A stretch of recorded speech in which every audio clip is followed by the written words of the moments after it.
हादसा या षड्यंत्र, एक बड़ा सवाल लेकर आपके साथ में न्यूज़ फाइव एक बार फिर से हाजिर हो चुका है। मैं हूं आपका दोस्त मुकेश माही। आपको याद हो 8 सितंबर को गढ़ी से दुर्जनपुर का जो एक रास्ता है बीच में एक हादसा हुआ, जिसमें गढ़ी गांव के पिछले जो ब्लॉक समिति की चेयरमैन थी कृष्णा देवी, उनके हस्बैंड की बताया ये जा रहा था कि उनकी डेड बॉडी मिली है, लेकिन वो आज तक ये साबित नहीं हो पाया कि वो सुंदर सिंह की थी या किसकी डेड बॉडी थी। आज इसी पूरी एक, क्योंकि आज 20 तारीख आज हो चुकी है, 12-13 दिन आज गुजर चुके हैं उस बात को, कोई भी संतोषजनक कार्रवाई ना होने के बाद अब कुछ गांव की पंचायतें, परिजन सारे आज एसपी से मिल रहे हैं कि एसपी क्या इस बारे में आगे के आदेश देते हैं। पूरी डिटेल के साथ जानेंगे, आप इसी प्रकार जुड़े रहें। मुलाकात है हमारी ग्राम पंचायत और नज़दीक के जितने भी गांव हैं वो सरपंच साहब और पूरा समाज, गांव के मौजूद लोग जो है आज एसपी साहब से मिलने के लिए आए थे कि आधे महीने से भी ऊपर बीत चुका है, लेकिन इस घटना में अभी तक कोई कुछ भी इसका पता नहीं चल पा रहा था कि सभी ग्रामवासी परिवार इस सदमे में थे कि ये हो क्या गया। लेकिन आज एसपी साहब से मिले, एसपी साहब ने भरोसा दिया है कि एसआईटी का गठन करके और हम इसकी निष्पक्ष जांच जल्दी से जल्दी करवाएंगे। क्या लगा? देखो जी, ये बिल्कुल प्री प्लान लग रहा है। बिल्कुल देखने से भी जो भी फुटेज देख रहा है या क्लिप देख रहा है उसमें क्लियर है कि ये दुर्घटना नहीं है, कि दुर्घटना को अंजाम दिया गया है ये। जी बिल्कुल बताए हैं। उन्होंने क्या आश्वासन उन्होंने आश्वासन दिया कि जल्दी से जल्दी हम जो है वहाँ तक हम पहुँच जाएंगे।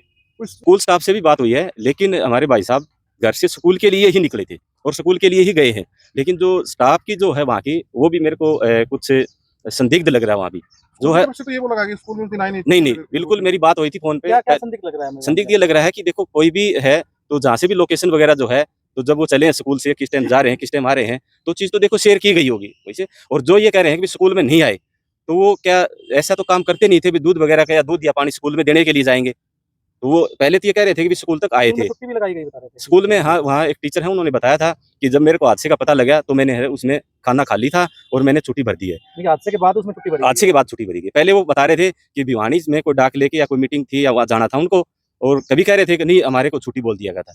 2-3 दिन बाद कहते हैं कि वो तो पहले से ही हमारे को बोला हुआ था कि वो छुट्टी पर है। सर आपको देखिए, गढ़ी गांव से अभी एक पंचायत आकर के मिली थी जिसमें कि जो सुंदर हेडमास्टर जी का जो निधन हुआ है, जो उनकी गाड़ी में एक हादसा हुआ था कि उसमें गाड़ी में आग लग गई थी, और जिसमें अभी तक गांव वालों को और परिवार वालों को तो ये शक है कि पता नहीं वो उनकी बॉडी थी भी कि नहीं थी, या फिर वो हादसा किस वजह से हुआ।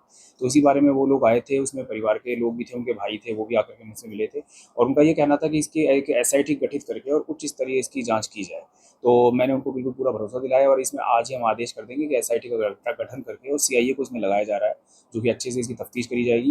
बाकी हमने जो बॉडी थी वो उसके डीएनए के सैंपल हमने मिलाने के लिए भेज दिए हैं हमारी एफएसएल में मधुबन में, और उसके लिए हम आज ही एक लेटर लिख करके रिक्वेस्ट करेंगे डिपार्टमेंट को कि जल्दी से जल्दी उसका मिलान होकर के रिपोर्ट आ जाए हमारे पास में, जिससे कि कम से कम उनको, घर वालों को अभी तक ये भी डाउट है कि वो बॉडी उनकी थी कि नहीं थी, तो उसका एक बार कंफर्मेशन जो है डीएनए के रिजल्ट आने के बाद ही हो पाएगा।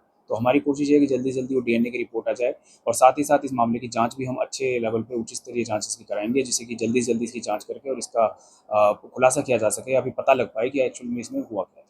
सर हत्या का शक भी जताया क्या? जी, परिवार वालों का शक है, क्योंकि उनका ये कहना है कि भी इस तरीके से जिस तरीके से बॉडी मिली है गाड़ी में, और अभी तक ये कंफर्म भी नहीं हो पाया है कि उनकी बॉडी है कि नहीं है, तो उनका ये कहना है कि अगर मान लो इसमें कहीं ना कहीं हत्या भी हो सकती है। तो हम सभी एंगलों से इस मामले की जांच कर रहे हैं, और पूरी तरह से हर चीज़ को देखा जाएगा, और सबूतों के हिसाब से जैसा भी आएगा उस हिसाब से आगे कार्रवाई की जाएगी। सर क्या स्कूल का स्टाफ भी शक के घेरे में? सभी अब तक शक के घेरे में, जब तक कि कुछ इसमें पता नहीं चल पाता तब तक सभी लोग इसके शक के घेरे में हैं। जो भाई सर उन्होंने ये कहा था कि एक तो टीचर के खिलाफ सुंदर सिंह ने विभाग को ये लिखा था कि मुझे इनसे जान का खतरा है। देखिए, हमारे पास में सारी बातें आई हैं, उनके भाई ने हमको जो भी बताया है, उनके जो भी पीछे जिसके साथ में उनका रिलेशन है, उनके परिवार वाले हैं, उनके जो भी मिलने वाले हैं, उनके दोस्त हैं, उनके साथ के कर्मचारी हैं, उसके अलावा जो भी उनका जिससे मिलना जुलना था, हम सभी लोगों के ऊपर हम इसकी जांच कर रहे हैं, और जिससे जल्दी से जल्दी इसका खुलासा किया जा सके। नहीं, उनका बड़ा संतोषजनक जवाब था, और उन्होंने बिल्कुल सैटिस्फाइड किया है कि हम लोग आज एसआईटी का गठन कर देंगे। उसके साथ सीआईए की टीम जो है वो भी इसमें जांच करेगी, और एक जो महत्वपूर्ण 2 साक्ष्य हैं, सीएफएल की रिपोर्ट और डीएनए रिपोर्ट, क्योंकि उसके आधार पर ही काफ़ी चीज़ें आगे बढ़ने वाली हैं, जो मैं समझता हूँ। क्योंकि डीएनए रिपोर्ट से तो ये क्लियर होगा कि वास्तव में मास्टर जी की ही डेड बॉडी थी क्या नहीं थी, क्योंकि जो प्राइमिया फेसिया चीज़ें लग रही हैं वो बड़ी संदिग्ध लग रही हैं, और जैसा कि परिवार ने बताया कि कहीं ना कहीं हत्या की आशंका इन्होंने जताई है।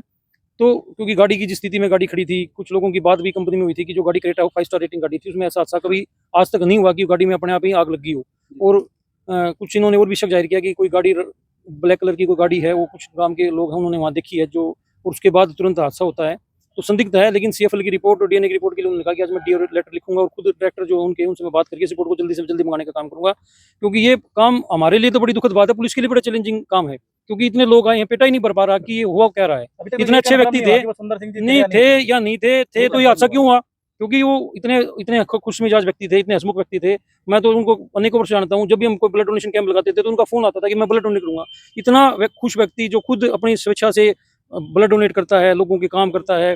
जब वो चेयरमैन भी रहे थे तो कितना अच्छा उन्होंने काम किया। कोई ऐसा किसी तरह का भी आरोप, क्योंकि बीजेपी के कार्यकर्ता भी थे। हाँ, बीजेपी बिल्कुल निश्चित रूप से भारतीय जनता पार्टी के उनकी जो धर्मपत्नी हैं, वो ब्लॉक समिति की चेयरमैन रही हैं। तो बड़े अच्छे व्यक्ति, सज्जन व्यक्ति मैं कहता हूँ कि जब इतने लोग आए हैं, आसपास के गाँव के सरपंच भी आए, इनके परिवार के लोग भी आए हैं, गाँव के गणमान्य व्यक्ति भी आए हैं। तो अब हम लोग भी ये निर्णय लिया कि एसआईटी गठन के बाद निरंतर रूप से हम लोग भी इस विषय में अधिकारियों से बात करते रहेंगे, और कोई भी नई जानकारी अगर किसी ग्रामवासी को या किसी और व्यक्ति को भी इस बारे में मिलती है तो मेरा ये भी निवेदन है कि वो भी पुलिस के साथ साझा करे। पहली बात तो जब से ये हादसा हुआ है पूरा गांव सदमे में था कि ये एकदम से ये हादसा हुआ कैसे। और फिर जैसे इसकी रिपोर्ट वगैरह जांच वगैरह स्टार्ट हुई, जांच स्टार्ट होने के बाद से सैंपल वगैरह लिए गए, मामला चौकी से थाने से स्टार्ट हुआ। तो जैसे दिन निकलते जा रहे थे पूरे गांव में ये एक मतलब आक्रोश सा बढ़ता चला जा रहा था कि मामले में इतनी देरी क्यों हो रही है, भाई कुछ तो पता चले कि रिपोर्ट में क्या आया क्या नहीं आया, क्योंकि हर एक को समझाना मुश्किल होता है कि रिपोर्ट कितना टाइम लेगी कैसे लेगी। लेकिन जनरली सबको ये बोल दिया कि रिपोर्ट भेजी हुई है आ जाएगी, तो रिपोर्ट का मतलब तो मेडिकल रिपोर्ट यही समझते हैं कि 2 दिन में आ जाएगी, 5 दिन में आ जाएगी। तो जैसे ही हमने पता करना शुरू किया, सारी पंचायत इकट्ठी हुई, सारी पंचायत इकट्ठी होकर के हम मनीराम जी से मिले, इनके परिवार से मिले, सब लोग इकट्ठे बैठ करके बातें की। बातें करने के बाद हमने स्टार्ट किया पुलिस चौकी से, पुलिस चौकी इंचार्ज से हम मिले। पहले आईओ कोई और था, उस आईओ के जवाब हमें अच्छे नहीं लगे तो हमने अप्रोच किया थाना को, थाने में आईओ को बदलने के लिए हमने अप्रोच किया तो उन्होंने आईओ बदल दिया। उसके बाद नए आईओ किए गए सुरेश कुमार जी जो चौकी इंचार्ज हैं सोरकी से, फिर उन्होंने मामले की जांच स्टार्ट की।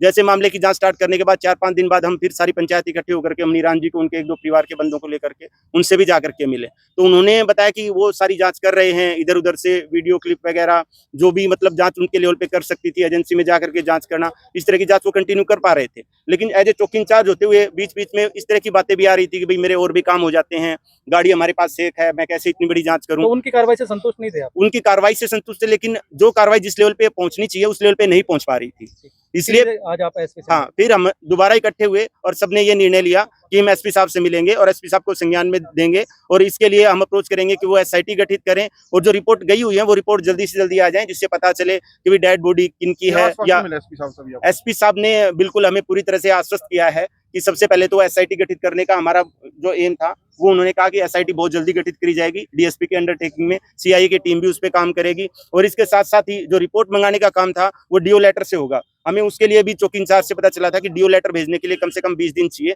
तो आज एसपी साहब ने कहा कि आज ही डीओ लेटर भेज दिया जाएगा और उनकी रिपोर्ट जल्दी से जल्दी आ जाएंगी। जैसी रिपोर्ट आएंगी तो हमें लगता है कि ये मामला कुछ न कुछ सुलझेगा और गांव वालों को भी आश्वासन मिलेगा कि मामले की हकीकत क्या है। और अभी तक के मामले में जहां लग रहा है ये कहीं न कहीं हादसा और एक बहुत बड़ा हादसा है जो सोच समझ करके किया गया है। हादसा मान रहे हो सकती है क्योंकि इसमें 2-3 चीजें अभी निकल करके आ रही हैं, जैसे काली गाड़ी का जिक्र हो रहा है, उसमें भी हमने चौकी इंचार्ज से पता किया तो उन्होंने पूरी जो वहाँ पे गाड़ियां निकली थी, जिस ट्रैक्टर वाले ने वीडियो बनाई थी उनसे भी उन्होंने बात की है। 1-2 गाड़ियां और निकली थी, उनका भी उन्होंने बताया कि कोई डॉक्टर साहब थे अपनी वाइफ को लेके जा रहे थे। फिर जो काली गाड़ी का जिक्र हो रहा है वो गाड़ी उस रोड पे गई है तो वो गाड़ी आगे नहीं गई, जो कैमरे की सारी रिकॉर्डिंग बता रही है कि आगे तो वो गाड़ी गई नहीं, तो फिर वो गाड़ी वापस मुड़ी है, तो कहीं ना कहीं ये हादसा उस गाड़ी के साथ भी जुड़ा हुआ है। धन्यवाद।